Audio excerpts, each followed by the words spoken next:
বৃদ্ধাশ্রম নিয়ে সমালোচনা আমরা অনেক বেশি শুনি, কিন্তু ভালো করে একটু ভেবে দেখলে আপনি বুঝতে পারবেন যারা বাবা মাকে বৃদ্ধাশ্রমে রাখেন তারা এতটাও খারাপ নয়। তার কারণ হচ্ছে আপনারা পারলে একেবারে গ্রামের দিকে, প্রত্যন্ত গ্রামের দিকে চলে যান, বা শহরের বস্তিতে যান, বা বড় যারা মানুষ রয়েছেন সেখানেও গিয়ে দেখুন বেশিরভাগ ক্ষেত্রে বাবা মা গুলো কিভাবে রয়েছে। যারা বৃদ্ধাশ্রমে রেখেছে তারা তবু একটু রেসপন্সিবল। আমার পাড়াতে আসুন না, একটা দুটো বাড়ি পরেই দেখবেন, প্রায় একটা দুটো বাড়ির পরে একটা করে বাবা মা বা দুজনেই তারা এই বৃদ্ধ বয়সে নিজেদের খাবার জোগাড় করতে পারে না। তাদের সন্তানেরা, তাদের ছেলেরা, তাদের মেয়েরা তারা তাদের জীবন লিড করছে। তাদের সন্তানের জন্য তাদের টাকা পয়সা থাকে, কিন্তু বাবা মাকে দেখার জন্য এদের হাতে কোনো পয়সা থাকে না। এরা একেবারেই তাদের কোনো কেয়ার করে না। এদের থেকে যারা বাবা মাকে এই 8-10 হাজার টাকা মাসে খরচ করে বৃদ্ধাশ্রমে রেখেছে তারা কি একটু ভালো নয়? আমার তো মনে হয় অনেকটাই ভালো, তারা অনেকটা রেসপন্সিবল। হ্যাঁ, যদিও বাবা মাকে সঙ্গে রাখাটাই, তাদের বৃদ্ধ বয়সে তাদেরকে সঙ্গে রেখে তাদেরকে দেখভাল করাটা, এই বিষয়টাকেই আমি সাপোর্ট করি। কিন্তু যারা একদমই দেখে না, যারা যার বাবা মা পাশাপাশি রয়েছে, এই বাড়িতে ইনি রয়েছেন, পাশের ঘরে বাবা মা রয়েছেন, দুজনে আলাদা রান্না করছে, দুজনের সংসার আলাদা করে নিয়েছে, এদের থেকে যারা বৃদ্ধাশ্রমে রাখছে তারা অনেক গুণ ভালো।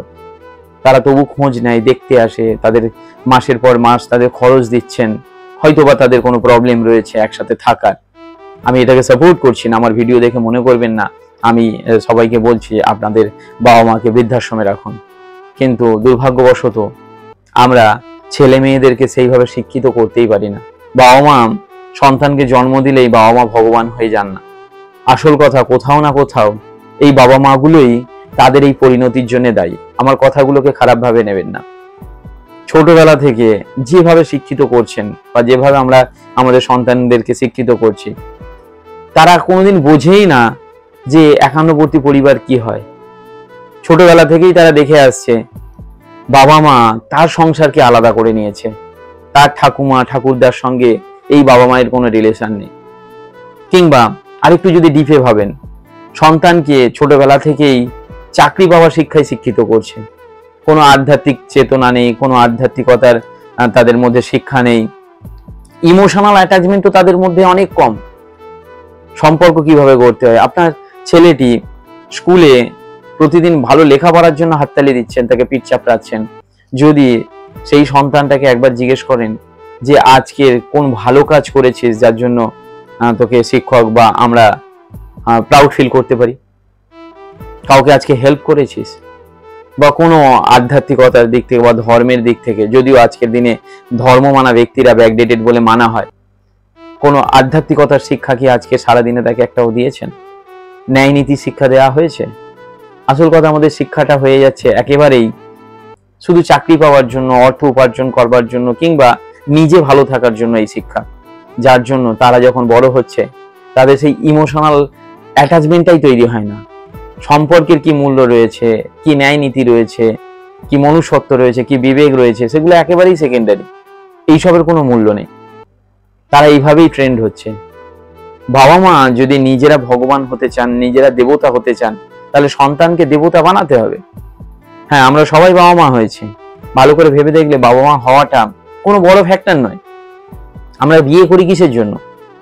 কেউ খারাপ ভাবে নেবেন না, বারবার আমি কারোর বাবা মাকে বা আমার বাবা মাকে ছোট করছি না। বিয়ে করি কেন? আমাদের ব্যক্তিগত চাহিদার জন্য।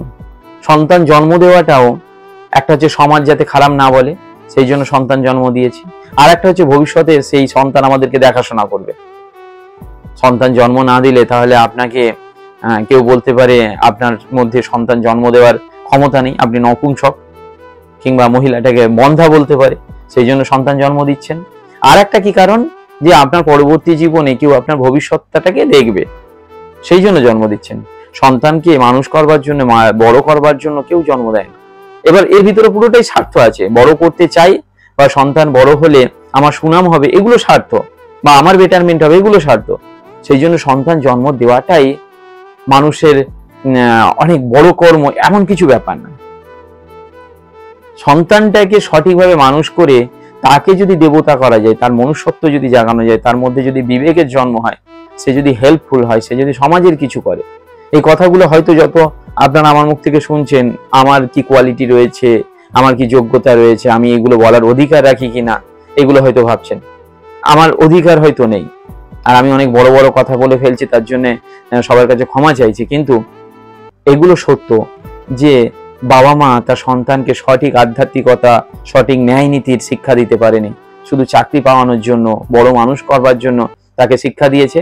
তাই সে বড় মানুষ হয়ে গেলেই বাবা মাকে দেখাশোনা করাটা, এটা তার কাছে কোনো ইমোশনাল অ্যাটাচমেন্ট নয়, কোনো ভালো লাগা নয়, এটা একটা দায়িত্ব। তাই বাবা মাগুলো বৃদ্ধাশ্রমে যায়।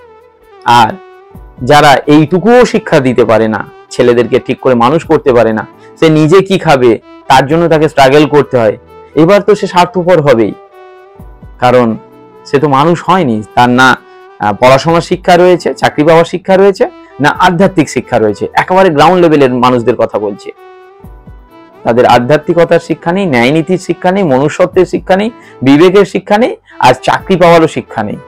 মানে পড়াশোনা শিখে মানুষ হবে সেই শিক্ষাও নেই। তাহলে এই মানুষরা তার বাবা মাকে কি করে দেখবে? যদিও আমি এই কথার মাধ্যমে বাবা মাদেরকে ভুল প্রমাণ করবার চেষ্টা করলাম না, আমরা নিজেদের অজান্তে অনেক ভুল করে ফেলছি। আমরাও তো সবাই একদিন বাবা মা হব। তাই এই কথাটা যদি মাথায় রাখি, তাহলে হয়তো বা আমাদেরকে এই দিন দেখতে হবে না, না বৃদ্ধাশ্রমে, না একেবারেই ফেলনা।